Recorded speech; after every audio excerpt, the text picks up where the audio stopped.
When this decade began, it would have been difficult to find 100 people who had ever heard the name Elton John. Yet today, 6 years later, Elton John stands alone at the very top of superstardom. Fact. 2 of his last 3 albums, Captain Fantastic and the Brown Dirt Cowboy and Rock of the Westies, entered the best-selling album charts at number 1, something no other recording artist had ever accomplished. Fact. Elton John has made more money and sold more records in 1 year, 1975, than any recording artist in history. Fact. He sold out 6 nights in New York's Madison Square Garden this month. That's more than 120,000 people. No one has ever done that before. Just who is this man that in so short a time has captured the imagination of so many millions of us? To find out, we went to see Elton John a few weeks ago at his New York hotel suite. He met us in a long, flowing red dressing gown with the now famous initials EJ monogrammed in white. During the 2 hours we spent with him, he was friendly and open and candid in his responses to our questions. If anything, the man whose extroverted ways are legendary seemed a bit shy and reserved. As our talk began, the subject of his current sellout tour was the first thing on our mind. How do the tours come about? Is it something that you do every 2 years, or whenever the spirit moves you, or you just sit around one day and you decide, I'd like to get on stage again, let's get a tour together? I mean, how does that begin? Well, in America they usually worked out in about a year in advance, because they have to be. I mean, you just can't say, oh, I'm going to tour America and just suddenly whip over it, because there are visas and things like that and buildings to get. We were planning this tour of the East Coast last year because we did the West Coast, and more or less it was decided that this was going to be like the last tour for quite some time, because recently anyway, because I've just had enough of going on the road for the moment, and I just want to sort of relax and do other things which I don't have the time to do if I'm still sort of running around the world. So but this tour, this East Coast tour that we're doing now, is more or less planned last year, because I couldn't afford. Just no way I could have done a whole tour of America last year. It's on the one hand, I guess it's extremely grueling, and I think you've also been quoted somewhere, I read somewhere, where it's the most fun for you getting on stage. Yeah, so it's like nothing else. It still is, but I'm sort of getting to the point now where I have a feeling that if I carried on much longer, it wouldn't be the most fun for me on stage. It would just be sort of, I don't know, just beginning to get like a bit of a sort of robot machine type thing, which I never wanted it to be. So I just have an instinct gut feeling like I did when I changed the band, and I'm just going to come off the road for a time. I don't really need it. So after 6 years, you know, you really do need to stop and sort of gather yourself and do a little bit of other things, other interests. You have anything particular in mind? Things that'll interest you? Oh, yeah. I mean, I'm not going to sort of say, hey, I'm not going to do any music anymore. I'm going to produce Kiki in September. And I've got my soccer club, which I'm chairman of, which I'll be taking a lot of time over next year, because I sort of, being a chairman, you do have to sort of sit down and run things, and you just can't sort of hop off month after month. You have to be there when things are going on. And I was looking forward to that a lot. Can we go back to the beginning for maybe just spend a couple of minutes covering life before Elton John became a household name, when Elton John was not even Elton John. It starts in England, in Pinner, Middlesex. And just again, if you could kind of recap, Elton, for people who don't know how you got into music, how that came about, the story of the piano and your mother and some records. And it began, I think, when you started just teaching yourself to play piano at a really young age? Yeah, when I was about 4. I just had a piano in the house, and I taught myself. I think was persuaded to have lessons when I was about 7 or 8. And I hated having lessons, but and I was sort of forced to go to the Royal Academy of Music. I sort of went there every Saturday after going to school Mondays to Fridays. Was it the standard kind of lesson? No, I mean it was quite good by then. No, you know, you win a scholarship if you're any good, and I took there's 8 grades you can take in music in England, and I passed my grade 8, and I used to go to the academy and study, and I used to play truant. I just didn't enjoy it very much at the time. I'm grateful for it now, because it did help me. I can see that actually going to all those sort of classes and studying chord structures and things like that did sort of help out in the end, which I didn't think they would be doing when I was doing it. All I wanted to do was go to a soccer match on a Saturday. But it was useful, and I used to like singing in the choir. But as far as actually doing it, I always thought of it as a pain in the arse, really, going to the academy on a Saturday when I should have been able to go it was like my free day because Sunday was homework. So I realised I just had a seven-day schedule, which I resented. When did you first maybe have that flash about liking music enough to do it as a career?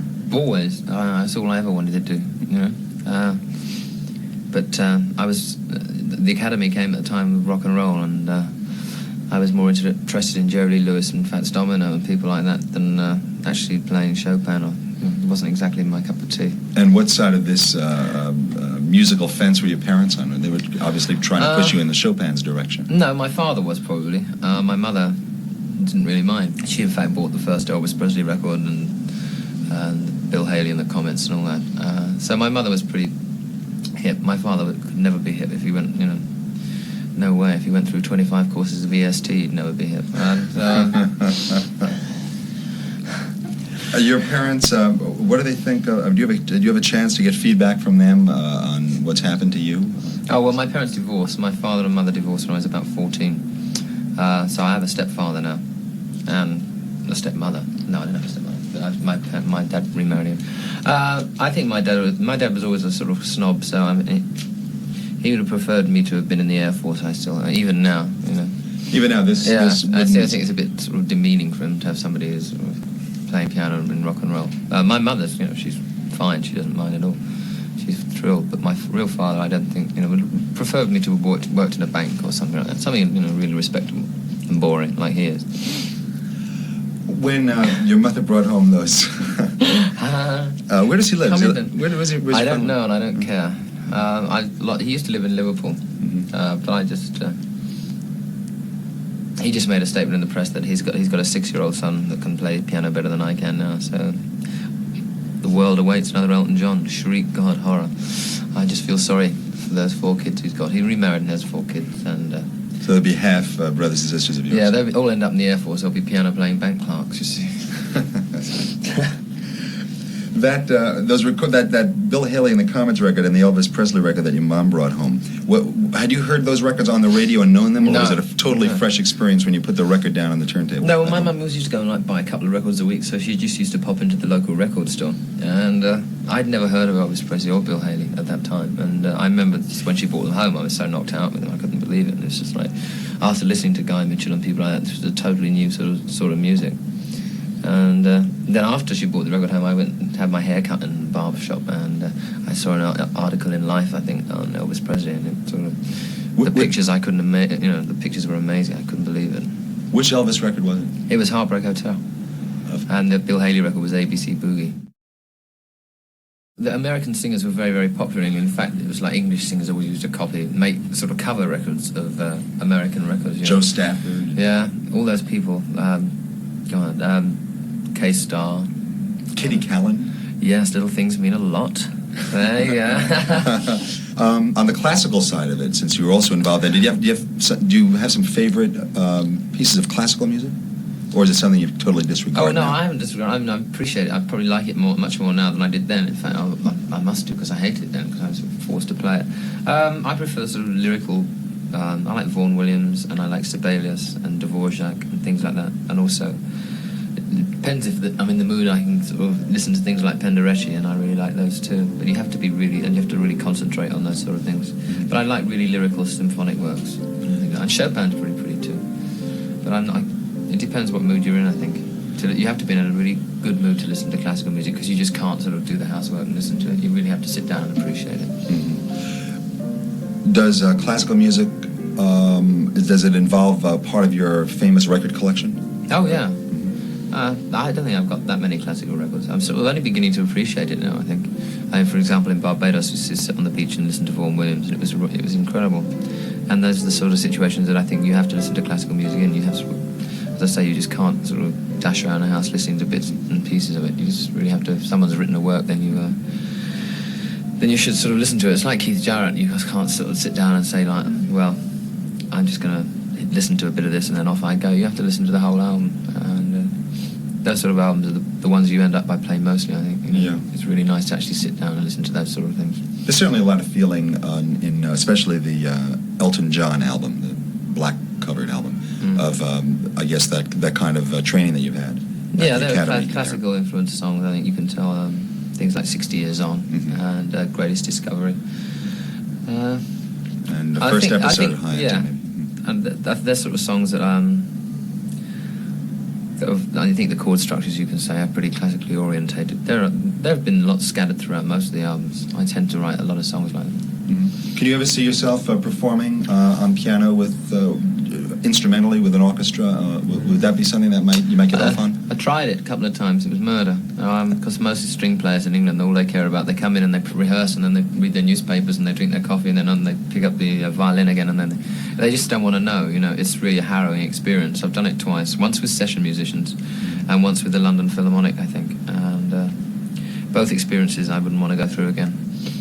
Let's get back to your growth into music and when you first started to play in a band, which was when you were about 14, I think. Yeah, just some local lads, some friends of mine. We just had a 10-watt amplifier, and we used to go through that. Mostly playing Jerry Lee Lewis things and Elvis Presley things, all American. I mean, there was no English music scene at that time whatsoever. It was all American records, and the English people that were playing were just copying American records note for note. So, I mean, we just used to listen to American records and copy them note for note, and then go out and try and play them. We had fun. I mean, it was like those were the innocent days. Sometimes they're the best. You know, when you just there were no worries about money or anything like that. We just used to go and meet in one of our houses. I think we used to take it in turns, and we used to play it. It was lovely. When did your legendary meeting with Long John Baldry come about? That was a big turning point in your career, wasn't it? Not in my career, I would say, but I mean, I learned a lot when I played with John. I mean, in the end, it was a big turning point because it made me get out of doing it, what I was doing. We've been playing as a band professionally and backing all these American singers like Doris Troy and Patti LaBelle on the bells, and Major Lance and people like that. And we were getting like $25 a week each for it, and working hard and not really complaining, travelling up and down, doing sometimes like 3 gigs a day. And it was just learning, and at the time, as I say, it was really fun. But it got to us after a while, and we didn't want to be a backing group the rest of our lives, so we decided to go solo, which we didn't do very well at. We went to Hamburg and did the usual thing over there, and we went to the south of France, and we played all the sort of inn clubs in London at the time, like the Cromwellian and the Scotch St James and the Marquee, as a support band, never headlining. I used to support Manfred Mann and people like that, Spencer Davis. And then Baldry came along just after the Steam Packet broke up and suggested that he wanted to put this sort of review on the road featuring our singer Stuart, another singer called Alan Walker. Well, you didn't play Stuart. You didn't sing in those bands. No, I was never singing just in those days. No, I was just playing very bad Vox Continental organ. No, I didn't sing. One last question about John Baldry. Is he the someone in Someone Saved My Life Tonight? Was that? Oh, yes, that's him. That was about John. Yeah. Well, I was going to get married. Mm-hmm. I had about 3 weeks to go. I had the furniture bought. I had everything ready. And the only reason I was getting married because she said she was pregnant, and I was doing the honourable gentleman bit. And I didn't really want to get married to her because she hated anything I ever wrote. She sort of hated, and her favourite record was Girl Talk by Buddy Greco, and she wouldn't listen to Nina Simone records and things like that. So I went out with him one night. I got absolutely paralytically drunk for about the first time in my life, I think. And Baldry said, "Listen, you're mad. You don't want to get married. I mean, you're going to ruin your life if you sort of get married to someone that you don't really want. It's just not fair on both of you." So I didn't, and she wasn't pregnant anyway. And I got sued for breach of promise, but who cares? I won. You won the suit? Yeah, well, she wasn't pregnant. And you really think if you and John hadn't gone out that night, your life might have taken a whole different turn? Completely. Yeah, I was quite prepared to get married. And I think it would have been a disaster because, as I say, she was very anti-music. John is great to work for. I mean, whenever I see him, I still feel like his piano player. In fact, he still treats me like his piano player. But that eventually, I got to get out of this. I don't care what I do, but I just cannot play in these cabaret places. So while I was in the band, and at one point Caleb Quay was in the band as well, playing guitar, because I'd known Caleb for a long, long time, and I decided to look around for something to do. And the only thing I thought I could do was songwriting, and I'd never tried that really, only a couple of abortive efforts, which I never really played anybody. And you did, at this point, you still didn't have any idea that you could be a singer, is that right? No, I didn't want to be a singer. I just would have thought, well, there seems to be a lucrative thing in songwriting, i.e. Bacharach and David, and Taupin and King. So I didn't want to write lyrics, so I just answered this advert in the NME for Liberty Records, which now is United Artists, and sort of got together with Bernie, this guy called Ray Williams, said, well, this guy sent me lyrics, see what you think of them. And I suppose it was about 6 months before I actually got to meet Bernie, but I'd written a lot of music to those lyrics. And that was very flower power at the time, you know. It was very beads and bells and joss sticks time. Mm-hmm. And the lyrics, I mean, I've heard some of the old demos, and I cannot believe them. I just cannot believe it.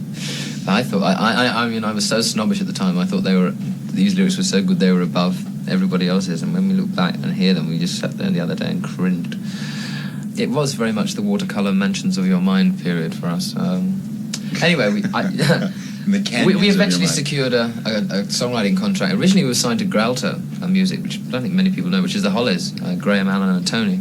We were signed to the Hollies, first of all, and then they didn't really sort of realise that we'd signed for them, and eventually Dick James signed us and said, listen, I'll give you £10 a week, and you write songs for Engelbert Humperdinck. And that is exactly what we did, and that's the point that I left Baldry's band. When I knew I had a secure sort of like income coming in, even though it was only a small amount, I just sort of gave him my notice because I just couldn't stand it any longer.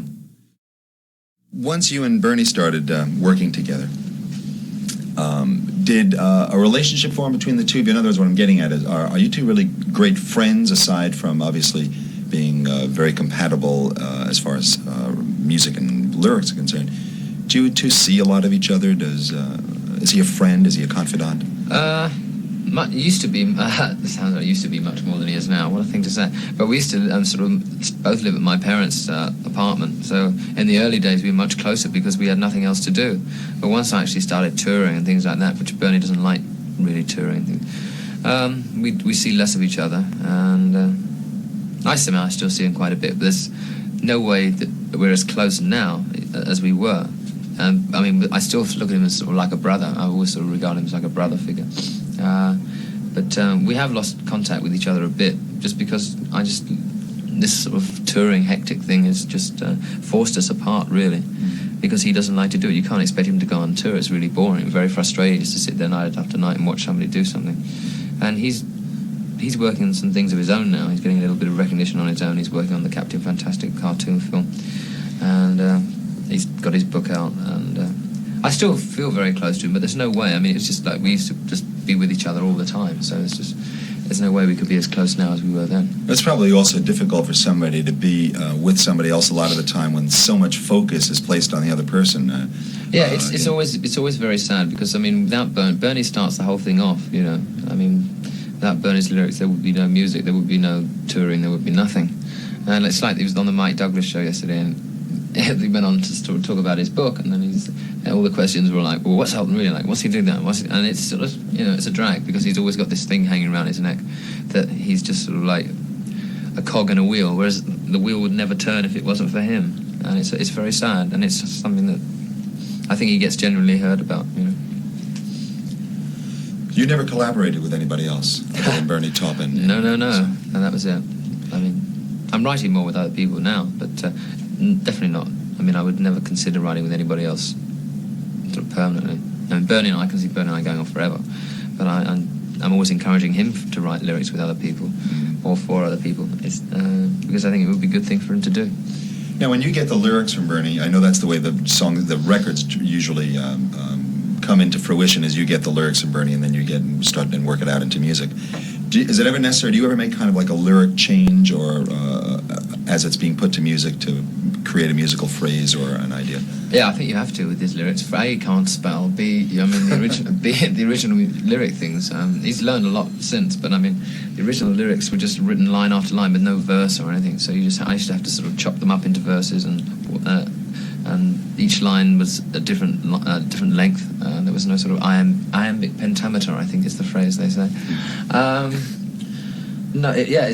I always alter all, you know. I mean, he doesn't write yeah, and Benny. I mean, he doesn't sort of repeat things. I just have to do things like that. He's gotten a lot better as far as it's making it easier. But in the old days, it used to be more or less impossible. I mean, for example, a song like first episode of High Anthem was really just like a poem. Really, it wasn't like a song. It was just written with line after line. I thought, oh, what the hell am I going to do with this? But it always seems to work out for some reason.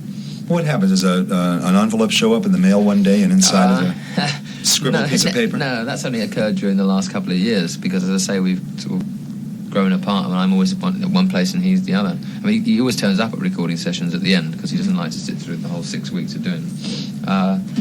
But it started at the Chateau with the factory process, as I call it, with him writing the lyrics upstairs, Maxine typing them out and bringing them down to me on the piano, and songs would get written like that. While the sessions are going on? Yeah, I was sort of my Motown period.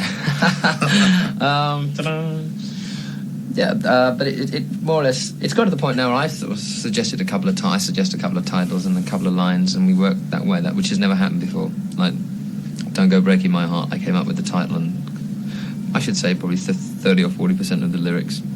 And there's a couple of other things on the album, on the album that's going to come out when, I don't know, but that has a couple of 2 or 3 of my ideas, and I have to phone him up and say, listen, I've got this song called this, and it's very hard for him to do it, but he does it. He always comes up with the goods. There's one song on the new album called Sorry Seems to Be the Hardest Word, which, again, is about 40% of my lyrics. But we're collaborating like that, more like that now. But you say in the old days, occasionally one did just kind of show up. Bernie got an idea and sat down and scribbled out some song and just mail it out to you or something? No, because we were always living together. Oh, I mean, we sort of lived together for about 4 or 5 years before, or 3 or 4 years before we eventually got married, and then success started. Once we came over here and we were successful, that more or less sort of shoved us apart, really, because there was no way we could stay together. How about the kind of arrangements and orchestrations of a song? I've always felt that a pop record, there was really 3 main parts. There's the music and the lyrics, and then equally important is the way the record is arranged, how it hooks, how strings come in, how overdubs are used, and all of that. Is that basically something that you create when you while you're writing the song? Do you also write the sound of the song? Yeah, I think when you write a song, you envisage how you want it to sound. Very rarely do they ever come out on record how you really want them to sound. It's just something happens. Something always gets a little twisted, and they never usually come out exactly how you first envisaged them. When we made, I'm dismissing the Empty Sky album for a minute, because that wasn't so much an arranged album, but the Elton John album, for example, was everything. We sat down and planned it, and it was all arranged and more or less written note for note. So I knew more or less what was going to come out at the end, except I didn't know what the string arrangements were going to be like. But that was all done live. Strings, piano, a lot, because we had a budget, and in those days it was a very big budget for someone who didn't sell a record. So we just did that all live within 1 week. And that was one of the most harrowing experiences of my life, just because I was sitting there going through that lot. I mean, playing with string players was sort of like, could read straight off, and I was sitting there hoping not to make a mistake. And we didn't overdub in those days because we just couldn't afford to. So, but when you do write a song, especially now, I mean, you can afford to sit back and put a very basic rhythm track and then build on it bit by bit, which we didn't have the luxury of doing in sort of like the Elton John Tumbleweed Empty Sky days. We just, actually up to the Madman Across the Water, we still had to worry about budgets and things like that. So in a record like, let's say for instance, Island Girl, and then there's something where the music stops and and the guitars kind of go, then you kind of hear that when you're creating the song. I don't think you can hear that. I mean, those sort of little things like that happen when you actually make the record, and it's not, sometimes it's not my suggestion even. I mean, within this sort of band that we've got now, and even with the old band, the musicians in the studio would come up with ideas which were really good. They're not just my ideas, I think it's just the people who played on them. You haven't produced any of your own albums at all? No. Do you think it's a good idea for an artist to produce himself on records? It depends on the artist. Sometimes it's good for them, sometimes it's bad. I would like to produce myself eventually and do something, because every artist does want to have a go. There's a very big danger of getting very self-indulgent, which I think has happened to a lot of artists who just sort of thrived with a good producer, and then when they've shoved them out and then started producing themselves, you can see the little inadequacies popping up here and there, which you can get into. You can get very self-indulgent. I think some people handle it very well. I think Joni handles it very well, and Jackson Browne and people like that. I think they more or less produce their own records. But I think, on the whole, I think you do have to have someone to sort of go against you, even if it's just for argument's sake. Take the long look at it and step back from it. Perhaps you should do this instead of that. I mean, in the end, I've got 99% of control of what goes on. If I don't like a mix or I don't like something on a record, then it's always done again. Except in the early days when, as I say, we didn't have any choice. Speaking of the early days, can you remember the very first time you were in a recording session to work professionally making a record? Yeah, I made a single called I've Been Loving You, which came out on Philips in England. And I made that at Dick James Studio in Oxford Street. It was 4-track. It was pretty exciting. I mean, we made records as Bluesology, but I'm discounting that because I just can't even remember those sessions. Were they released, Bluesology? Oh, records? absolutely. There are 2 records on Fontana. One was called, which I wrote, actually, and sang. All right. I can't believe it. I mean, when I look back, I thought, well, how come I ended up by singing them? Because I never used to sing in the band whatsoever, but I did. One was called Come Back Baby, which is dreadful. And the other one's called Mr. Frantic, which is probably the worst record ever made. And there was a record on Polydor, which I played on Bluesology, but written by an English guy called Kenny Lynch. And Stuart Brown sang the lead on that. But I could never figure out why I sang on those first 2 records, because, as I say, I never used to sing. Well, when did you finally realize, hey, I could sing? Well, I got pushed into it, you see. The songwriting thing didn't work out as far as writing songs for other people goes, because, I mean, nobody recorded any of our songs, so the proof of the pudding was in the eating. We just weren't very good at it. And when Steve Brown sort of joined Dick James Music and said, listen, what you're doing is basically absolute rubbish, which we knew, but when someone tells you, it really hurts, you know. Why don't you start doing things that you really want to? Well, we did write other songs apart from that, but we never played them to anybody. And we started writing things like Skyline Pigeon and things like that, and I had to sing them. There was no one else singing them, and no one... They were sort of very personal songs. They were songs I was pleased with, so I didn't want anybody else to sing them except me. And that sort of started when I thought, well, perhaps I might, like to make records as a singer. I never realised that it would get to this proportion. I mean, I just wanted to be a composer. I never ever wanted to go out on the road again. How that ever happened was so ridiculous. The idea of getting up and performing and singing in front of large audiences at that time, there was a kind of a frightening notion. It wasn't even a notion. I didn't really have any idea about doing it. I made the Empty Sky album. I made a couple of singles, Lady Samantha and I've Been Loving You. And then I made the Elton John album, which was a lot of money, as I said, for an unknown artist to be spending £5,000 that album cost, which was unheard of for albums were only just beginning to start catching on. And that didn't sell either when it came out, even though it was hailed as a really great album by the press and the disc jockeys and people like that, radio people. It didn't sell, and it's always been the case in England. The groups only make it if you go out on the road and are prepared to put in all the groundwork, and then your records will start selling because you get a following. It's sort of like, it's the same everywhere. If a group works hard enough, eventually they'll start to sell records, i.e. Aerosmith, Kiss, example. So that's what I had to do. I had to be persuaded to go out on the road, which I just fought tooth and nail against. I didn't want ever to do it. And it was so difficult in those days because nobody knew anything about amplifying pianos. I played on upright pianos. But it was different. People liked it because it was just piano, bass and drums. And it wasn't Emerson, Lake and Palmer, but it was... I don't know, it was pretty peculiar because it was, as I say, really hard to get a good piano or even mic a piano in those days. We had no idea, we were so naive.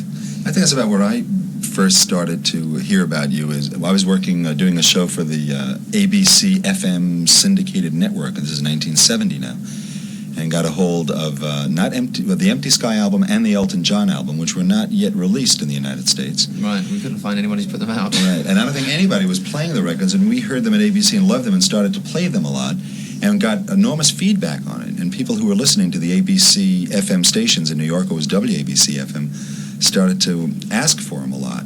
And that was just about the time that you came over for your first visit to the United States. Yeah, and I didn't even want to come to that either. See, everything's worked out. Good evening. So eventually I thought, all right, I go. I really just wanted to go to a record shop. That was all. I didn't really. I thought, we're going. I had no idea what was going to happen, and it all happened because of that silliness at the Troubadour. August 1970. Yeah. How many nights did you play the Troubadour during that famous time when the place where you so-called happened? 5, I think. Two shows. I think there was 2 shows on weekdays and 3 at the weekend. And then it built as the 5 days progressed until towards the end of the 5 days. It was crazy. The first day was. I mean, I can remember the first day and the second day probably just full of press and business people because the word was out and I couldn't believe it. It was just full of all those sort of people. I think very few street people actually came and saw us at those gigs. It was like the industry were just scrambling over themselves to get tickets. So I always count my first American gig as Philadelphia's Electric Factory, where there was just playing to people. But it was totally ludicrous because I was playing second on the bill, top of the bill rather, over David Ackles, who in England was really like quite well known. He could have sold out a lot of places in England. He had success because Julie Driscoll had done Road to Cairo, and Downriver was a big record, and he really sort of, Bernie and I idolised him. When we came over to the Troubadour, and there we were playing above him. We couldn't believe it. And it turned out to be the Elton John show rather than the David Ackles show. Yeah, in people's minds. That totally amazed me first of all, and it was really fun playing with David Ackles because he's such a nice person anyway, and he was. I mean, that was a thrill for me just to be playing with David Ackles. So when all the rest of it started, and I didn't shake a million hands in Hollywood time, I was so bewildered by it all. I couldn't believe it. I think it was very good for me to sort of happen like that, because in the end I saw so many bullshit artists come through the door, with their families and things. I just thought, well, this is ridiculous, All of a sudden everybody wanted to know you. One minute I'm nothing, and then this minute everybody was like falling over themselves to get to know me. So that's probably a good thing that happened like that, because otherwise I think it could have been a bit dangerous. But I immediately left America thinking, oh God, I've got to be aware of all these people going to latch onto me, which, I mean, several people did want to become my manager and threatened to follow me around the country. I could name names, but I won't, until I signed management contracts with them. It was all that bit, and I think I was so caught off guard that I sort of went into my shell and thought, I'm not going to do anything like that. I'm just going to sort out the good people from the bad. You think you've been successful in doing that? Yeah, I think so. It's very hard, but I've always had pretty good people around me, and yeah, I think it's been successful. Well, if the Troubadour in August of '70 was the big West Coast event that made a lot of people aware of Elton John, I think it was a double barrel thing that happened here in New York a few months later, and one was, I think, the WABC FM live broadcast, which was followed, I think, only a few days later by your appearance at the Fillmore with McKendry Spring and Leon Russell. Right, yeah. And by the time that was all over, which I think all happened within a week, if I remember correctly. Yeah, probably. Things were happening so fast in those days. I remember doing 8 interviews in one day. I still think we're doing that now. Things did happen fast. I think that's correct. I remember playing the Fillmore. And I remember doing the radio broadcast very well. I remember following the radio broadcast. We all came back to the station, you and Nigel and Dee and some of us who Mary Travers. Mary Travers, right? And we were in a little room there listening to the playback of the tapes. And my remembering that evening was that you were very high and very exalted at the way you actually played that night. I remember you saying things like, "I've never played piano like that." Well, it's because we wore headphones. If you remember, everybody wore headphones, like doing a recording session actually, and playing to 100 people. Everyone could actually hear what everyone else was doing, which is a great problem on stage. You can never actually hear 100% of what everybody else is doing. But if you wear headphones, that's why Nigel, after that's what made him wear headphones all the time, because it was so crystal clear, and so you played better. You release and make a lot of records, all of enormously fine quality, all of which sell. You probably release more music than anybody that I can think of. Do you think is there a danger in doing that, in putting out so much music? Well, in those days we didn't really. It was a shame because as the Elton John album didn't come out in America until it had been out in England for like 7 or 8 months, right. And by which time Tumbleweed was more or less out anyway. So by the time the Elton John album got acceptance, they had to release Tumbleweed pretty quickly after it because they were importing it, and then that started off the grand old an Elton John album a month competition. We'd already signed previously to come into the States to do the Friends soundtrack, so we did that, and that Paramount released 1 million copies on one day and got 900,000 back the next. My first, I call it my bootleg gold album. Right.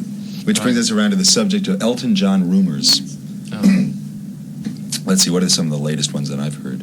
All right. Oh, just last week, a friend of mine said, "Is it true Elton John tried to commit suicide?" And there are various others. I guess there's always one of the week. Do you have any favorites? Any favorite Elton John rumors? There was plenty when I was in Canada. My hair transplant room was the best. Yeah. I mean, waking up and seeing the Toronto Star and reading that I just had a hair transplant and that my scalp was still bleeding. That was wonderful. And that went across the whole world. That was just on the wires, and everyone keeps coming up saying, "Wow, don't you think they made a very good job?" I never had it done.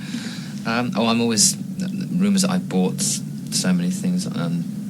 Mostly them to do with money. I've got something that I bought 6 cars in one day, or I've just bought a house that's worth $3 million, and I supposed to have bought a restaurant in Los Angeles for $300,000. Constantly amazes me. I guess that probably comes about with the news, which was a big story, at least here in the United States, about you holding the record for, I guess it was making the most money as a recording artist last year in the history of people who made records, some incredible figure. Well, I don't really know if that's true. It might be. I probably made a lot of money, but I don't know if it's true. I don't know who actually sort of prints that. We never put out a statement to that effect. I think if we did, we'd be silly, because you don't exactly put out statements encouraging the tax people, do you? So I just think it was just someone made it up. But I mean, I really have no idea how much money I did make last year. Is it a burden to make enormous amounts of money? Like you mentioned tax people, that obviously is a hassle. Well, is having a lot of, I mean, I know it's everybody's, at least in the Western world, I guess everybody's dream is having, being able to jump into a big barrel of money and just having untold wealth.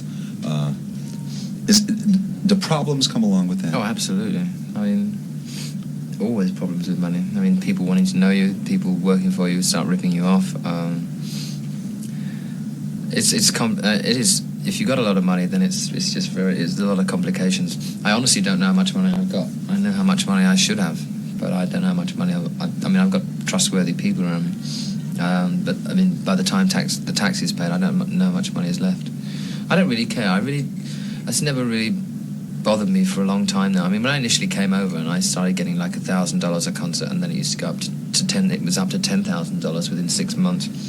Yeah, I mean, that was exciting because it was like sort of like an achievement. But from that point onwards, it doesn't really bother me that much. It's just nice to have. I've got this great reputation for being the world's biggest spender, and I don't think I am, really. It's just that when everybody mentions money, they think of me. They don't think that Bob Dylan might go out and buy something or something, because everybody does spend money. It's just that they always pick on me. Does that bother you at all? No. I'm used to it. Does it change your own values, your own priorities? Are the things that were once important to you the things that are still important to you, or? Yeah, my record collection. I still collect. Yeah, I mean, I think you go through periods of being stupid with money. I mean, I love cars. And at one point I sort of used to buy one a week and things like that, which was actually stupid. It was just like all my fantasies, I suppose, carrying it out. And then I just suddenly thought, oh, this is ridiculous, So I think as you get older, he said, groaning at 29, you tend to get a little, I mean, I used to go in New York, for example. I used to come here and I used to go out shopping every day and just buy for the sake of buying. I think it's because I never had that much money in my hand before. But I don't do that anymore. I think there is a point where money just tends to lose a bit of value. I think peace of mind is far more important than money. That's why I chose to stay in England rather than live in America. Although I have a house in America, which I use when I go to Los Angeles, I still live in England because I had to decide at one point. I had to be honest. I said, well, am I going to stay somewhere where I'm going to be happy, or am I going to spend the rest of my life going around the world, dodging paying taxes, and then spending the good years of my life just dodging paying taxes, which there was no fun, I didn't think, running around the world. I just wanted a stable place to stay in. And for you, England is a more comfortable place to live than the United States? Yeah, for me, yeah. And I wouldn't like to live in America all the time. And I don't like living in England all the time. I mean, I like to get... the great thing about the amount of money I earn is that I can suddenly say, well, I'm going to go to Canada tomorrow, I'm going to go to Red China or something, whatever I want to do. And with England, but England's a nice base. It's a concrete base for me. It has my friends are all there, my relations, my house, my pets, and you do need a base, I think. And I think England's a pretty good base. And these stories about taxation things, don't you believe half the things you hear? I mean, you pay 50% tax in America. I think the most tax I pay is 68%, which is still a lot, but it's only 18%. And I'd rather pay 18% more tax and have peace of mind than sort of be miserable and just spend it somewhere where I didn't want to live anyway. I read something which said that you, of all people, understand stardom for the public fantasy. I think what this writer was saying was that there is some need that all of us as human beings have to put somebody way up high, you know, whether it's the stars of the 30s, or even, I just thought of this yesterday also, the Queen of England is in New York right now. And there was a tremendous outpouring of people, New Yorkers, just to look at the Queen on Lexington Avenue as she went shopping in Bloomingdale's or whatever. And I was thinking that the Queen, in a sense, is, or our president or whatever, it's all like pop stars in a sense. That we seem to have this need of looking at people who, after all, are only other human beings, only other people, and making them larger than life. And somebody said that you understand the need for that, and your image as an entertainer feeds and not, I don't know if feeds is the right word, but goes along with that, and that's why people love you so much. I think my image is sort of, how can I say it? It's sort of an out of the, I don't know, it's a one-off image in rock and roll. You know, I don't sort of, I'm everything that a rock and roll star isn't supposed to be, as far as I'm not the best looking person in the world, etc., etc. I think a lot of people identify with me as sort of, well, if he can do it, then I might be able to. It's true. I think a lot of people do think like that, and I always encourage that sort of thing. Anyway, because I always believe that if you have got enough ambition, no matter what you look like, no matter what you sound like, you can make it anyway if you've got enough ambition. And I am ambitious. I mean, I'm an ambitious person. But I mean, when I was given the sort of key of the city of Philadelphia the other day, and I met the mayor, and it makes me, I mean, that really frightened me. I thought, oh my God, I'm so. This is the big thing. I mean, this is the big thing, politics, and you could feel everything was very huge in the mayor's office, and the pop star bit doesn't really mean anything. I mean, the real feelings of frightening things that I've gotten. I've sort of been with political people, and you sort of become a bit overawed, and politics is very big and very frightening. It makes me feel like a very small goldfish, because that is the real power trip, politics. Does it hold any fascination for you? No way. Elton John in politics, that in itself is a frightening notion.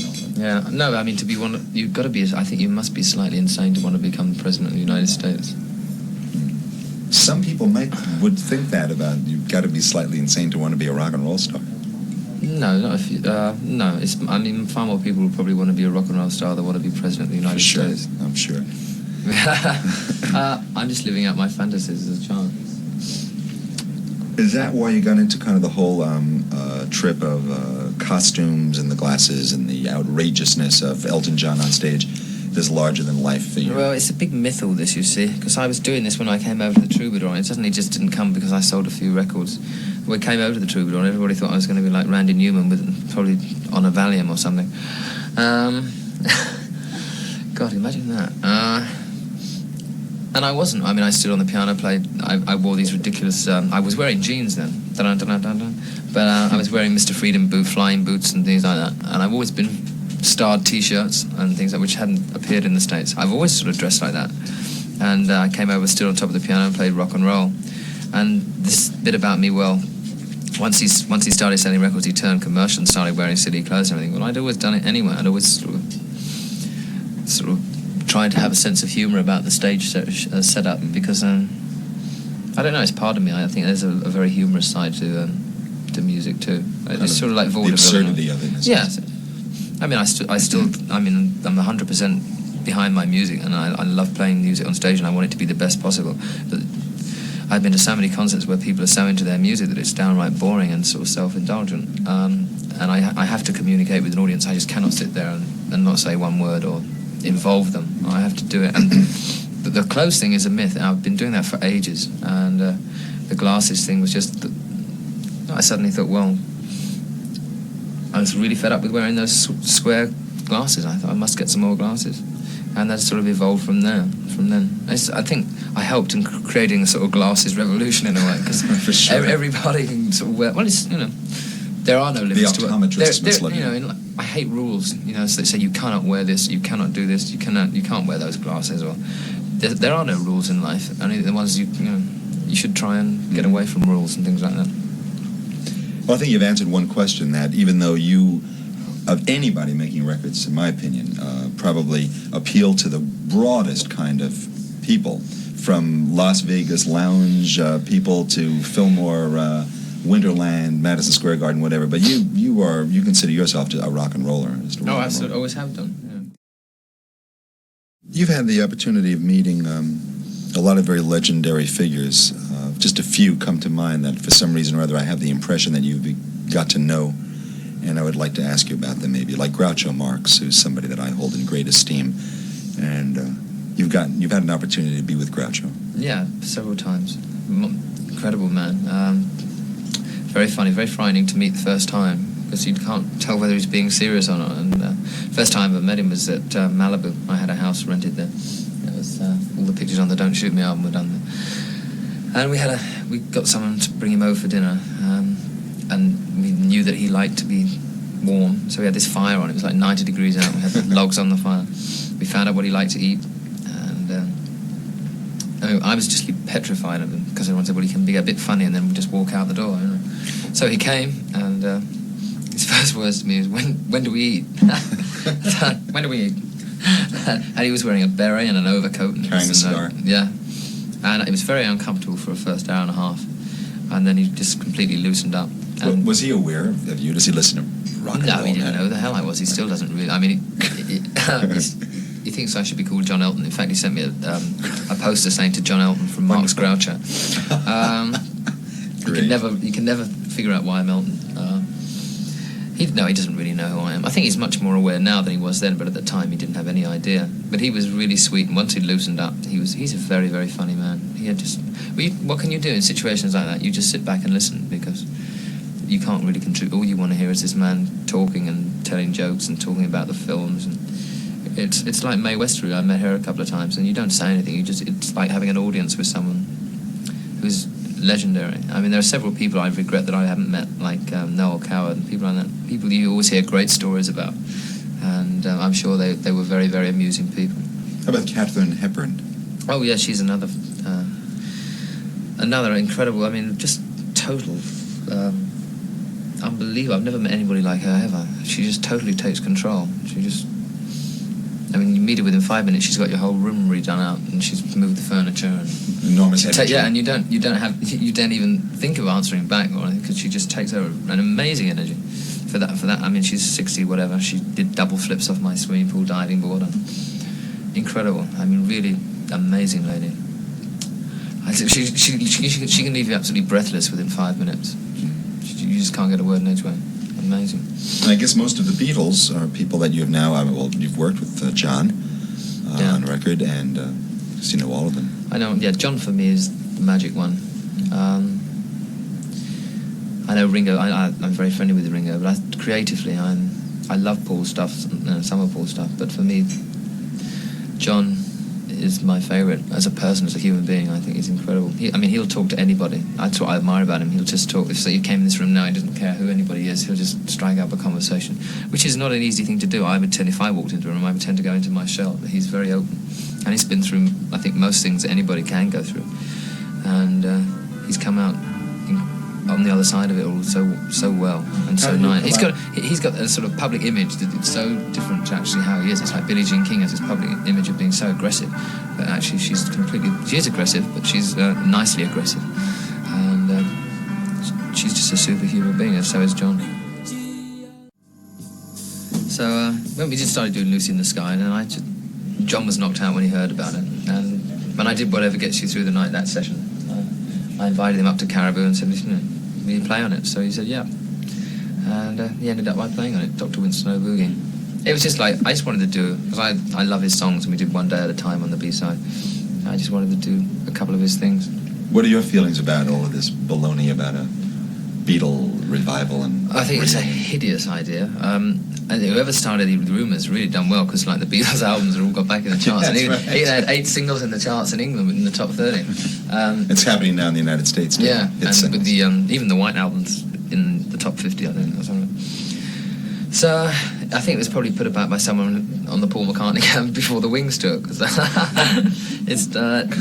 like that happen. But I just think it's just not on. I can't see it. If it ever did come about, I would be the most surprised person in the world. I would hate it if it came about as well. The thing is, it seems to me that there's some people that have to stretch back because they're not as excited about rock and roll now as they might have been in the late 60s. What do you think about the state of rock and roll in 1976?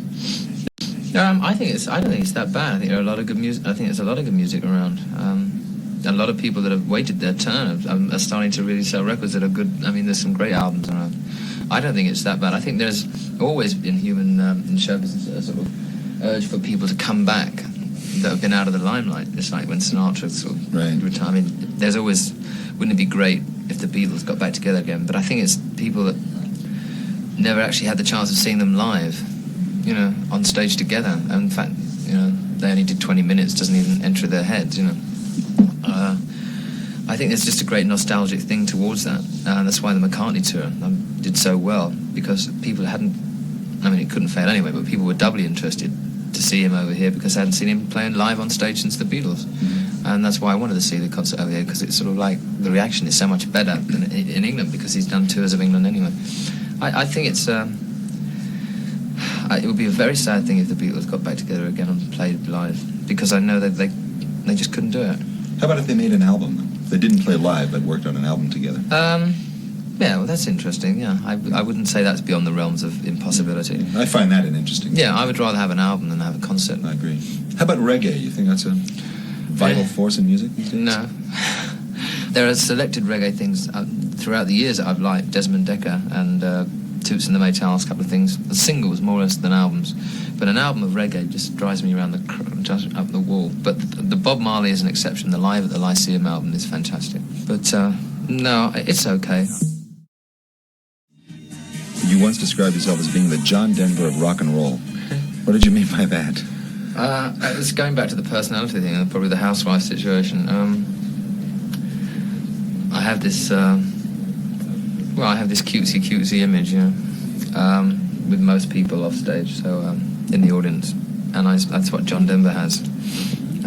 So it's something I'm landed with. That's all I could compare myself to. The John Denver of rock and roll. In fact, when I was going through the airport in Los Angeles the other day, these four bouffon ladies said, "My God, it's John Denver." I couldn't believe it. I had these huge white glasses on, and I thought, God. There seems to be a great kind of search going on, at least in the United States, for deeper meanings in life, and people running, identifying with this guru and that guru, and higher consciousness, and whatever you want to call it. I don't know what this, you know, what the rush to nirvana is all about, but that's the Indian restaurant up the road, on top of the plaza. What do you have any feelings about that? Do you find any emptiness in your own life, or any need for some kind of spiritual search or religion or? No, I've never I've always sort of been fairly open-minded about religion. I'm not anti-religion whatsoever. I'm not a religious person. I think there are times that you do feel low in spirits, and I think that's when friends will come to the rescue a lot. And if you have really good close friends, I think most people have like 5 or 6 really good close friends in a matter of crisis. You would help them out, and they would help you out. And everybody goes through the depressing things, and I think if you've got a good friend, I always found that it helps me out of it. This is the land of the psychiatrist. I don't think I'd ever actually go to a psychiatrist, because I think, well, if I can't really sort my own problems out, and my friends can't help me sort them out, then I don't want to know. But it's probably a very staid old English view. I don't know. That's my opinion. Okay. Thanks, Elton.